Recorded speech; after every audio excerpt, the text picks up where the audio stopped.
നമസ്കാരം. സംസ്ഥാനത്തോട് കേന്ദ്രം കാണിക്കുന്ന അവഗണനയ്ക്കെതിരെ ഫെബ്രുവരി 8-ന് ഡൽഹിയിലെ ജന്തർ മന്ദറിൽ LDF നടത്തുന്ന പ്രതിഷേധത്തിൽ ഇന്ത്യ സഖ്യത്തിലെ നേതാക്കളും പങ്കെടുത്തേക്കും. DMK ഉൾപ്പെടെയുള്ള കക്ഷികൾ ഇതിനോടകം തന്നെ സമരത്തിന് പിന്തുണ പ്രഖ്യാപിച്ചിട്ടുണ്ട്. പ്രതിഷേധത്തിൽ പങ്കെടുക്കാൻ എല്ലാ മതേതര പാർട്ടികളെയും നേതാക്കളെയും ക്ഷണിച്ചിട്ടുണ്ടെന്നും അവരിൽ പലരും മികച്ച രീതിയിലാണ് പ്രതികരിച്ചതെന്നും CPI നേതാവ് ബിനോയ് വിശ്വം പറഞ്ഞു.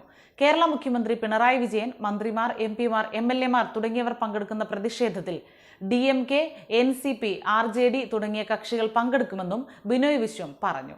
കേരളത്തിലെ കോൺഗ്രസ് നേതൃത്വത്തിലുള്ള UDF പ്രതിഷേധത്തിൽ പങ്കെടുക്കാനുള്ള ക്ഷണം നിരസിച്ചപ്പോഴാണ് ഇന്ത്യ സഖ്യത്തിലെ നേതാക്കൾ വരുന്നത് എന്നതാണ് ശ്രദ്ധേയം. അർഹമായ വിഹിതം ലഭിക്കുന്നതിനായി തങ്ങൾ കേരളത്തിന്റെ ശബ്ദം ഉയർത്തുകയാണ്.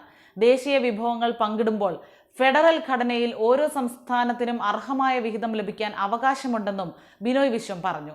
സംസ്ഥാനത്തും കേന്ദ്രത്തിലും വ്യത്യസ്ത പാർട്ടികൾ ഭരണം നടത്തിയേക്കാം, അതാണ് പതിവ്. എന്നാൽ BJP ഭരണത്തിന് കീഴിൽ അങ്ങനെയല്ലെന്നും CPI നേതാവ് പറഞ്ഞു. പിണറായി വിജയൻ അയച്ച കത്തിലാണ് സമരത്തിൽ DMK-യും പങ്കെടുക്കുമെന്ന് അറിയിച്ചത്. സംസ്ഥാന സ്വയം ഭരണം എന്ന മുദ്രാവാക്യത്തിന്റെ തീജ്വാലകളെ അണയ്ക്കാൻ BJP-ക്ക് ഒരിക്കലും കഴിയില്ല. ധനകാര്യം, ഭരണം മുതലായവയിൽ സംസ്ഥാനങ്ങളുടെ അവകാശങ്ങൾ നമ്മൾ ഉറപ്പായും ഉയർത്തിപ്പിടിക്കുമെന്നും സ്റ്റാലിൻ കത്തിൽ പറയുന്നു.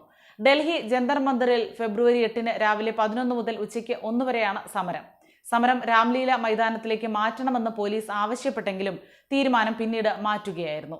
കേരളത്തിനുള്ള കേന്ദ്ര നികുതി വിഹിതത്തിലും വായ്പാ അനുമതിയിലും വലിയ വെട്ടിക്കുറവുണ്ടാകുന്നതായി LDF ആരോപിക്കുന്നു. കേന്ദ്ര സർക്കാരിന്റെ ധനനയങ്ങളും നികുതി സമ്പ്രദായത്തിലെ മാറ്റവും സംസ്ഥാനത്തിന്റെ വിഭവങ്ങളെ ചോർത്തുന്നു. ഇത്തരം കാര്യങ്ങളാണ് സുപ്രീം കോടതിയിൽ കേരളം ഉന്നയിക്കുന്നത്. ഡൽഹിയിൽ ഈ മാസം 8-ന് കേരളം നടത്തുന്ന സമരത്തിന്റെ അടിസ്ഥാനവും ഇതുതന്നെയാണെന്നും LDF നേതാക്കൾ പറഞ്ഞു. നികുതി വിഹിതത്തിന്റെ 17.939% ഉത്തർപ്രദേശിന് ലഭിക്കുന്നു. ബീഹാറിന് 10.058%, മധ്യപ്രദേശിന് 7.85%, മഹാരാഷ്ട്രയ്ക്ക് 6.317%, ഗുജറാത്തിന് 3.478% ലഭിക്കുന്നു.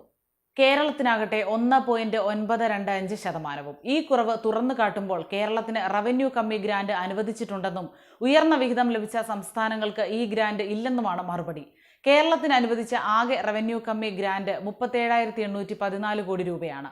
പുറമെ തദ്ദേശ സ്വയംഭരണ സ്ഥാപനങ്ങൾ, ദുരന്ത നിവാരണം, തദ്ദേശ സ്ഥാപനങ്ങൾ വഴി നടത്തുന്ന ആരോഗ്യ പ്രവർത്തനങ്ങൾ എന്നിവയ്ക്കായി പ്രത്യേക മേഖലാ ഗ്രാന്റായി 14,899 കോടി രൂപയും അനുവദിച്ചു. ഇതിൽ ഈ വർഷത്തെ വിഹിതവും നിഷേധിക്കപ്പെടുകയാണ്. എന്നാൽ 17.939% നികുതി വിഹിതം ലഭിക്കുന്ന ഉത്തർപ്രദേശിന് അനുവദിച്ച പ്രത്യേക മേഖലാ ഗ്രാന്റ് 83,995 കോടി രൂപ. മഹാരാഷ്ട്രയ്ക്ക് കിട്ടിയത് 61,904 കോടി. 10%-ലേറെ നികുതി വിഹിതം കിട്ടിയ ബീഹാറിനും 46,624 കോടിയുണ്ട്. മധ്യപ്രദേശിനും കിട്ടി 40,766 കോടി. വലിയ വരുമാനമുള്ള സംസ്ഥാനങ്ങളിലൊന്നായ ഗുജറാത്തിന് 3.5% നികുതി വിഹിതവും 30,549 കോടിയുടെ പ്രത്യേക മേഖലാ ഗ്രാന്റുകളും കിട്ടിയെന്നും LDF പ്രസ്താവനയിലൂടെ ചൂണ്ടിക്കാട്ടി.